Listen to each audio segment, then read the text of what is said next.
Bang de Fujian, así se llama esta banda criminal proveniente de China.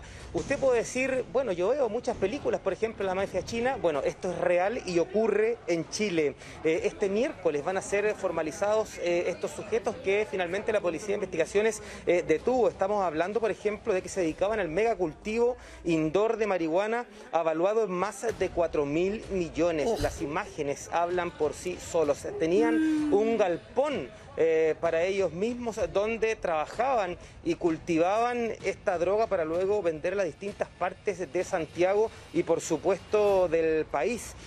Por ejemplo, también se descubrieron 1.620 plantas de marihuana, 36 sacos y 15 bolsas de la droga que yo justamente le estoy comentando, pero eso no es todo.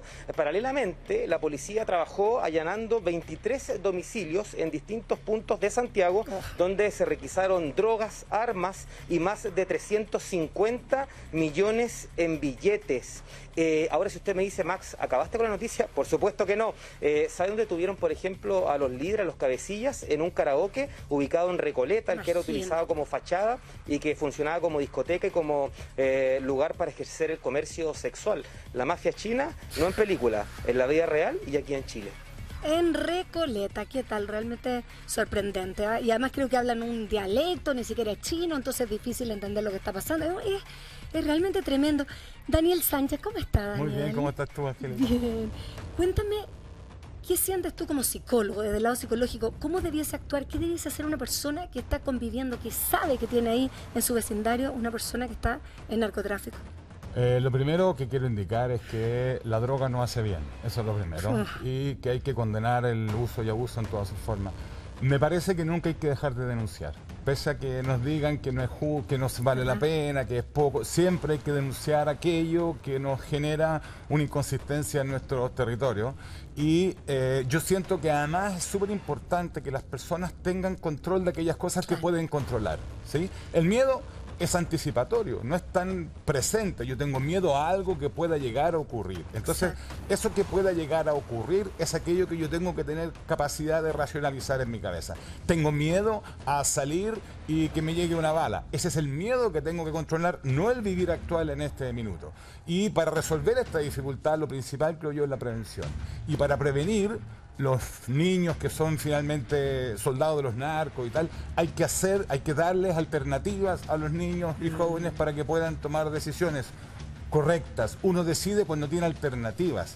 Una alternativa, los CREA que hemos instalado en algunos lugares. Segunda alternativa, el trabajo que hicimos con la multicancha la semana pasada. Siempre que los niños, niñas y jóvenes tienen alternativas, pueden decir que no. Y eso es lo que necesitamos, que digan que no a caer en este mundo odioso de la droga. Exactamente, y darle las oportunidades también. Eduardo Vergara, ¿cuál es tu opinión al respecto como analista, experto en este tema?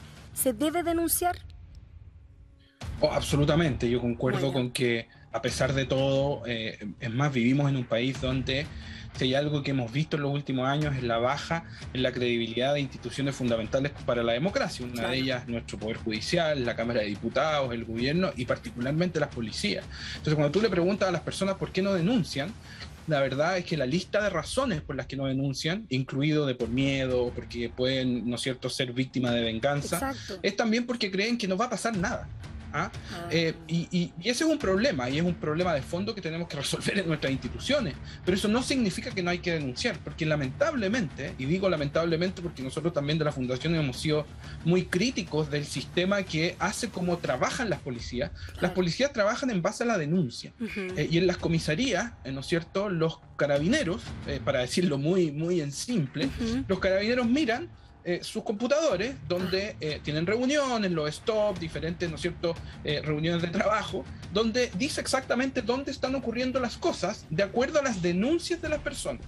Entonces muchas veces, y es tremendamente frustrante, yo soy muy crítico de aquello, la ciudadanía en la calle te dice, oye, pero claro, llegan los carabineros y me dice, señora, pero si no hay delito, no hay denuncia. O sea, si no hay denuncia, no hay delito, perdón. Eso significa que en el sistema ese delito no existe. Y cuando ese delito o esa ocurrencia no existe, el carabinero, lamentablemente, que está preso de un sistema hecho en base a cifras y no muchas veces en la realidad, que se debería conversar en el territorio, dicho sea de paso, más del 60% de la ciudadanía en este país, gracias, y eso lo demuestran los estudios que nosotros hacemos de forma mensual, en Chile 21, dicen que Carabineros no se comunica con la ciudadanía, la policía en general, Carabineros y la PDI. Entonces, como lamentablemente eso no sucede, son las cifras y las denuncias.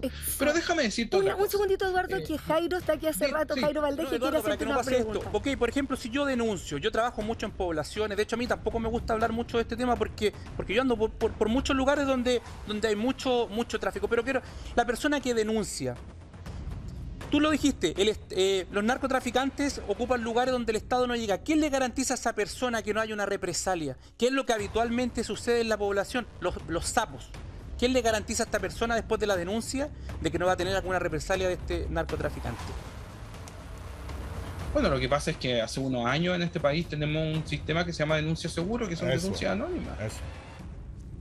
Entonces, 600, a menos que tú quieras denunciar y salir a gritarlo a la esquina, pero hay mecanismos que permiten hacer las denuncias anónimas. Es más, el grueso de las operaciones de droga en este país, de las cuales en la forma yo no estoy de acuerdo y he sido muy crítico hace mucho tiempo, pero dicho eso, operan bajo las denuncias que se hacen por medio de los canales anónimos.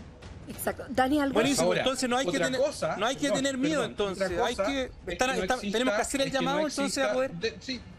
Perdón, entonces termina.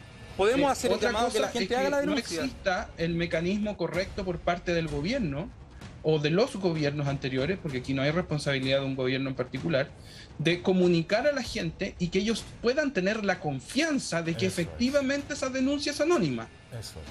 Ese es otro problema. No es que no exista el canal. Y yo creo que quienes nos están escuchando tienen que al menos tener la información de que existen canales de denuncia anónima. Oye, y que efectivamente son anónimos. Eduardo, sabes que realmente muchas personas contactándose con el programa, muchas personas están muy interesadas en este tema porque es un tema muy complejo, pero que tenemos que tomar cartas en el asunto y ese realmente es nuestro propósito también como programa. Vamos a seguir hablando de este tema durante la semana y por eso te pido que nos acompañes otro día. No sé si puedes, Eduardo, porque hay que seguir con el programa, pero nos encantaría tenerte con tu experiencia, que es muy importante y muy enriquecedora para nosotros. ¿Puede ser? Veamos, tienen que hablar con mi agente para ver cuánto